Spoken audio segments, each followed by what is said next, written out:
60,000 61,000 daily visits को भी जो है वो एक परमानेंट पॉलिसी के अंदर लाना चाहिए, जिससे उनकी भी गुज़र बसर हो सके, क्योंकि उन बेचारों ने भी पिछले 20-25 साल से जो है लगातार अपनी खिदमत दी है मुख्तलिफ महकमा जात के अंदर। और बहुत सारे ऐसे मुलाजमीन हैं जिनकी जो है अनफॉर्चुनेटली हादसात के भी शिकार हुए हैं, और उनको पूरी तरह से गवर्नमेंट की तरफ से कोई इतना वो जो है उनकी इमदाद भी नहीं हो पाई। तो उनके चैनल के माध्यम से, क्योंकि आपका जो चैनल है और आपकी जो ये न्यूज़ है, आप हमेशा ये आपकी कवरेज रहती है कि ऐसे ऐसे मुद्दों को जो है आगे लाया जाए, सरकार तक पहुंचाया जाए, जिससे लोगों की ये 15 साल 16 साल मुश्किलात जो है ये हल हो पाए। तो हम आपके माध्यम से गवर्नर साहब से ये अपील करते हैं कि, और शुक्रिया भी अदा उनका हम करते हैं कि क्योंकि उन्होंने ही 10,000 रिम्यूनरेशन बढ़ाया था। अगर 10,000 रिम्यूनरेशन बढ़ाया तो वो 12 महीने, कम से कम 12 महीने तो कर देना खास बातचीत में मौजूद हैं senior teachers association president Javed Iqbal साहब। सर, स्वागत है आपका न्यूज़ सर इंडिया में। जी, सबसे पहले मैं आपका जो चैनल है मैं शुक्रिया अदा करना चाहता हूँ डेंग साहब कि आप हमारी बात जो है वो सरकार तक पहुँचाने में इस वक्त जो हमारी मदद कर रहे हो, तो इसके लिए आपका शुक्रिया अदा करना चाहते हैं। जावेद साहब, अगर बात करें हम जिस तरह से सीजनल टीचर्स का काफ़ी एक इशू बना हुआ है और काफ़ी एक अहम रोल है सीजनल टीचर्स का, तो आप अभी दिल्ली भी गए हैं, काफ़ी सारे मंत्री से आप मिले हैं, तो क्या कुछ बातचीत हुई है और क्या कुछ प्रोसेस जो है वो चल रहा है? असल में इससे पहले तो 2.5 साल हो गया, गालिबन 2.5 साल ये सीजनल टीचर्स के इस मसले को लेकर हम पार्लियामेंट में वक्तन फ़वक्तन जो है अप्रोच करते रहे, और बहुत सारे जो सांसद हमारे जो उन्होंने मतलब हमारी वक्तन फ़वक्तन जो है इस मैटर में हमारी मदद की। लेकिन ये जो बजट सेशन जो पिछले ये 30 मेरे ख़्याल 30 को स्टार्ट हुआ था, तो इस बजट सेशन में हम पार्लियामेंट मेंबर जो मलूक नागर जी हैं उनसे मुलाक़ात हुए, और उनके अलावा और भी 3-4 जो एमपीज़ थे उनसे भी हम मिले इस सीजनल टीचर्स मैटर को लेकर, इनकी जॉब पॉलिसी को लेकर, इनकी रेगुलराइजेशन को लेकर जो है हम मिले। इसके अलावा हम हसनैन मसूदी जी से भी जो है उनसे भी मिले। फिर उन्होंने जो है इस मुद्दे को इस बार पार्लियामेंट में बड़े ज़ोर व शोर से जो है उठाया, पूरी तरह से जो है 2,217 सीजनल टीचर्स की जो है वो बात की। तो अब उम्मीद तो है कि अब बजट सेशन में जो है इनकी जॉब पॉलिसी को लेकर कुछ ना कुछ जो है मरकज़ी सरकार जो है वो करेगी। जी, जब सब क्या एक रोल जो है सीजनल टीचर्स का रहता है, और किस तरह से जो किन किन परेशानियों का इन टीचर्स को सामना करना पड़ रहा है अभी? देखो, सीजनल टीचर्स की जो पॉलिसी है वो 2006 में जम्मू कश्मीर के अंदर लॉन्च हुई। यूँ तो पूरे हिंदुस्तान के जो अलग अलग स्टेट्स हैं, जैसे उत्तराखंड है या फिर हिमाचल प्रदेश है, और भी कुछ स्टेट्स हैं और यूनियन टेरिटरीज़ हैं, उनमें भी इस तरह की जो पॉलिसी जो है वो एजुकेशन को लेकर बनाई गई हैं मरकज़ी सरकार की तरफ से। लेकिन हमारे जम्मू कश्मीर के अंदर 2006 में ये स्कीम जो है अंडर समग्र शिक्षा अभियान जो है, इस स्कीम को यहाँ पर लॉन्च किया गया। तो 2006 से लेकर आज तक सीजनल टीचर्स जो है ये सिर्फ 6 माह इनको जो है एंगेज किया जाता है, और आफ्टर 6 मंथ फिर इनको डिसएंगेज कर दिया जाता है। तो ये सिर्फ पहले तो ये 4-4 हज़ार पे काम करते थे। अब जबकि 2.5 साल की जो मेहनत रही हमारी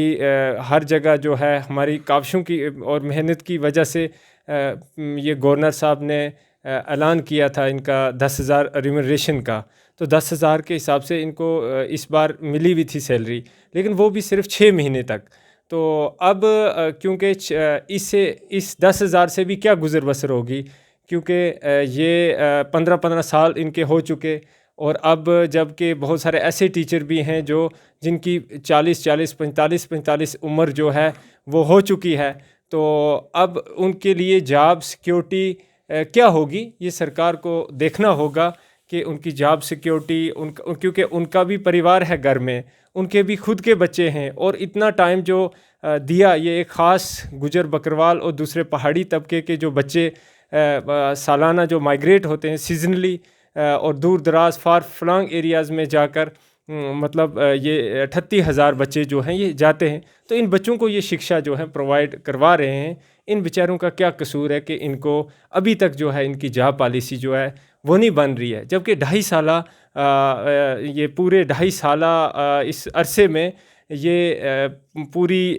जम्मू कश्मीर की इंतज़ामिया को भी मालूम है और नेशन पूरे हिंदुस्तान को भी मालूम है, क्योंकि जम्मू कश्मीर में कमिश्नर सेक्रेटरी साहब से लेकर जोन लेवल से लेकर कमिश्नर सेक्रेटरी साहब तक, कमिश्नर सेक्रेटरी साहब से लेकर गवर्नर साहब तक और फिर पार्लियामेंट तक जो है कोई भी सेशन हो, चाहे वो बजट सेशन हो या इसके अलावा जो भी सेशन होते रहे, वक्तन फ़वक्तन ये आवाज़ जो है जो एमपी हजरात हैं दिल्ली में वो उठाते रहे इस मुद्दे को। लेकिन फिर बदकिस्मती है कि अभी तक मतलब इनकी कोई जॉब पॉलिसी जो है वो नहीं बन रही है। ये सोचना पड़ेगा, हमारे जो लेफ्टिनेंट गवर्नर साहब हैं इनको सोचना पड़ेगा, क्योंकि टीचर जो है ये एक रीढ़ की हड्डी मानी जाती है समाज के अंदर, और मतलब टीचर ही एक वाहिद ज़रिया है जो एक नेशन को आगे ले जाता है। कल वो बच्चे जो हैं अच्छे खासे पढ़ लिख कर वो कल आने वाले डॉक्टर बनते हैं, इंजीनियर्स बनते हैं और बड़े बड़े ओहदों के ऊपर जो है फाइज होते हैं, और मुल्क उस तरह से आगे तरक्की की राह पर गामज़द होता है, आगे बढ़ता है। तो अब जबकि मीटिंग रखी हुई है, ये सुनने में आ रहा है 15 को कि 16 को कोई मीटिंग रखी है जनरल जो एडमिनिस्ट्रेशन है उसकी तरफ से जम्मू कश्मीर के अंदर, बाकी जैसे 61,000 डेली वेजर्स को लेकर एक मीटिंग रखी हुई है। तो हम आपके चैनल के माध्यम से, क्योंकि आपका वाहिद आपका जो चैनल है और आपकी जो ये न्यूज़ है, आप हमेशा ये आपकी कवरेज रहती है कि ऐसे ऐसे मुद्दों को जो है आगे लाया जाए, सरकार तक पहुंचाया जाए, जिससे लोगों की ये 15 साल 16 साल मुश्किलात जो है ये हल हो पाए। तो हम आपके माध्यम से गवर्नर साहब से ये अपील करते हैं कि, और शुक्रिया भी अदा उनका हम करते हैं कि क्योंकि उन्होंने ही 10,000 रिम्यूनरेशन बढ़ाया था। अगर 10,000 रिम्यूनरेशन बढ़ाया तो वो 12 महीने, कम से कम 12 महीने तो कर देना चाहिए, जिससे चलो इन टीचरों की गुजर बसर हो सके। अगर आप कोई बड़ी जॉब पॉलिसी भी नहीं बना रहे हैं, आपके पास कोई दिक्कत है, परेशानी है, उसके बावजूद अगर आप इनकी 12 महीना इनकी सैलरी 10,000 के हिसाब से अगर कर दें तो चलो इनकी गुजर बसर भी होगी और घर चलेगा और बच्चे भी अच्छी एजुकेशन ले पाएंगे। लेकिन यहाँ की एडमिनिस्ट्रेशन का हमें कोई समझ ही नहीं आती, मतलब यहाँ की इंतज़ामिया क्या करती है इस चीज़ को लेकर, जबकि बजट पूरा हिंदुस्तान, क्योंकि पार्लियामेंट में तो पूरा हिंदुस्तान होता है, हर स्टेट के वहाँ पर जो हैं वो सांसद होते हैं राज्यसभा के अंदर, लोकसभा के अंदर, तो पूरा हिंदुस्तान इस चीज़ को सुनता है। फिर उसके बाद इस चीज़ को अगर दबाया जाए, फिर यहाँ पर उस चीज़ की कोई सुनवाई ना हो, फिर मुझे समझ नहीं आता। हमारा जो कॉन्स्टिट्यूशन है अम्बेडकर जी का, ये तो मतलब इतना परफेक्ट है कि दुनिया में इसकी कहीं कोई एग्जाम्पल नहीं मिलती। तो फिर उस चीज़ को मद्देनज़र रख के कम से कम इन लोगों को इंसाफ देना चाहिए, और इसके अलावा उन 60,000 61,000 डेली विजर्स को भी जो है वो एक परमानेंट पॉलिसी के अंदर लाना चाहिए, जिससे उनकी भी गुजर बसर हो सके, क्योंकि उन बेचारों ने भी पिछले 20-25 साल से जो है लगातार अपनी खिदमत दी है मुख्तलिफ महकमा जात के अंदर, और बहुत सारे ऐसे मुलाजमीन हैं जिनकी जो है अनफॉर्चुनेटली हादसात के भी शिकार हुए हैं, और उनको पूरी तरह से गवर्नमेंट की तरफ से कोई इतना वो जो है उनकी इमदाद भी नहीं हो पाई, तो उनके भी पीछे परिवार हैं। ये सारी चीज़ें गवर्नमेंट को देखना चाहिए इस बार। जावेद साहब, अगर बात करें हम सीजनल टीचर्स की, तो क्या कुछ संख्या है इनकी? जनाब, इनकी जो है कुल जो तादाद है 2,217 के मतलब आसपास इनकी जो है ये 2021-22 का जो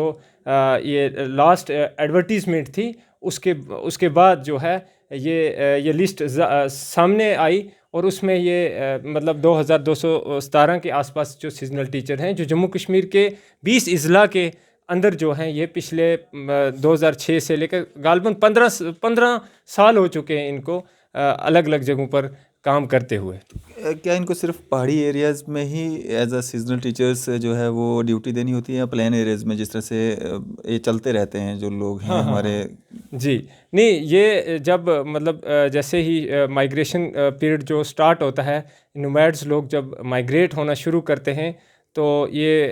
अप्रैल में ही स्टार्ट हो जाते हैं। मतलब उनकी माइग्रेशन स्टार्ट हो जाती है, तो तब से ही मतलब इनको जो है एक नोटिफिकेशन निकाली जाती है। उस नोटिफिकेशन के तहत इनको 6 महीने के लिए लगाया जाता है। फिर उसके बाद इनको जो है इन टीचरों को जो है फिर इनको डिसंगेज कर दिया जाता है। बाकी के 6 महीने क्या करते तो हैं? बाकी के 6 महीने ये टीचर्स बेचारे चले जाते हैं, कोई पंजाब में चला जाता है, हरियाणा में चला जाता है और मुख्तलिफ़ रियासतों में चले जाते हैं, जाकर मेहनत मजदूरी करते हैं। तो फिर एक इस ऐसे मुल्क में, एक डेमोक्रेसी वाला मुल्क है, जमहूरी मुल्क है, और हमारा मुल्क जो है ये एक फूल मतलब मुख्तलिफ़ फूलों का जिस तरह एक गुलदस्ता है, तो इस तरह ये हमारा मुल्क है। और इस मुल्क के अंदर अगर एक टीचर के साथ इस तरह से होगा तो मुझे लगता है कि ये एक हमारे समाज के लिए भी, हमारी सरकार के लिए भी एक शर्मिंदगी का बायस है, क्योंकि टीचर के साथ ऐसा नहीं होना चाहिए। अब उम्मीद है पार्लियामेंट में अब आवाज़ गूंज रही है? नहीं, अब तो अब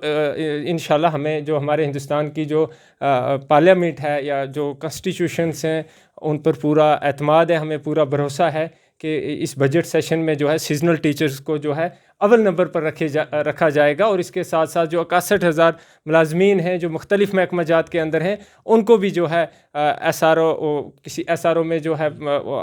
उनको परमानेंट किया जाएगा, उनको रेगुलाइज़ किया जाएगा। हम यही तवक्कात रख सकते हैं। और हम यहाँ की भी जो जम्मू कश्मीर की इंतज़ामिया है, एजुकेशन डिपार्टमेंट है, ख़ासकर जो कमिश्नर सेक्रेटरी साहब हैं, हम उनसे भी गुहार जो है लगाते हैं आपके माध्यम से कि वो इनका कोई जॉब पॉलिसी सीजनल टीचर्स की 12 माह जो है जॉब पॉलिसी बनाएं। और गवर्नर साहब से भी हम अपील करते हैं कि गवर्नर साहब ने ये काम किया लेकिन अभी थोड़ा बहुत अधूरा है, तो हम यही उनसे मतलब गुहार लगाते हैं कि इस अधूरे काम को पूरा किया जाए, ताकि जो है आप इन पिछड़े और पिछड़े जाति के टीचर भी हैं और पिछड़ी जाति के बच्चे भी हैं। वैसे भी गवर्नर साहब जो है हमेशा ये मतलब जो ट्राइबल ख़ासकर गुजर बकरवाल पहाड़ी लोगों के लिए हमेशा से उनकी सोच रही है कि इनका विकास हो, इनकी डेवलपमेंट हो। तो हमें उम्मीद है कि गवर्नर साहब इंशाल्लाह इसमें कुछ ना कुछ अच्छा बेटर करेंगे इनके लिए। और इसके साथ साथ हमारी एक जो रोड है पूंछ के ब्लॉक लोरन से जो है वो टांगा मार्ग जो है उसकी इनागुरेशन हुई थी 2014-15 के आसपास। ये एक डिफेंस रोड है, डिफेंस के एतबार से भी एक मतलब फ़ायदेमंद रोड कहलाती है। और उसका भी जो है मलूक नागर जी उन्होंने जो एक सांसद हैं पार्लियामेंट में, उन्होंने उस रोड का मुद्दा भी उठाया बजट सेशन के दौरान। वो उसका काम जो है पिछले 1 साल से जो है बंद पड़ा है और अर्थवर्क भी उसका हुआ है 12-13 किलोमीटर तक, लेकिन उसके बावजूद उसका काम जो है बंद पड़ा हुआ है। तो हमने वो मैटर भी जो है पार्लियामेंट में मलूक नागर जी के थ्रू जो है वो उठाया। तो हम जम्मू कश्मीर की इंतज़ामिया से, ख़ासकर गवर्नर साहब से मैं अपील करना चाहता हूँ कि वो काम भी जो है उसको फिर से, अगर कोई बजट में कमी है तो हमने पार्लियामेंट में भी उठवाया, तो उस काम को दोबारा जो है ज़ोर शोर के साथ जो है वो चालू किया जाए, ताकि एक तो डिफेंस के लिहाज से भी वो फ़ायदेमंद है वो उस रोड का कश्मीर के साथ लगना, और साथ साथ में विकास भी होगा लोगों का। बेरोज़गार लोग जो है उनको रोज़गार मिलेगा उसमें, क्योंकि अच्छे व्यूज़ हैं वहाँ, व्यू हैं अच्छे टूरिस्ट प्लेस भी है और पोटेंशियल बहुत ज़्यादा है टूरिस्ट का, इतने अच्छे स्पॉट्स हैं। और मैं आपके माध्यम से मैं मतलब तमाम जम्मू कश्मीर के लोगों को और पूरे हिंदुस्तान के लोगों को मैं मतलब ये मुद्दू भी करता हूँ कि जब कभी वो रोड तैयार हो जाए तो आप ज़्यादा से ज़्यादा अप्रोच करें उस रोड के ज़रिए से आप कश्मीर जा पाएँ, और बहुत अच्छे पोटेंशियल है वहाँ पर। चलें, शुक्रिया हमारे साथ बातचीत करने के लिए। शुक्रिया। तो ये थे हमारे साथ seasonal teachers association president Javed Iqbal साहब। इसी तरह की मज़ीद अपडेट्स के लिए आप देखते रहें न्यूज़ शेयर इंडिया में। अरफाज अहमद, कैमरामैन शाहनवाज के साथ।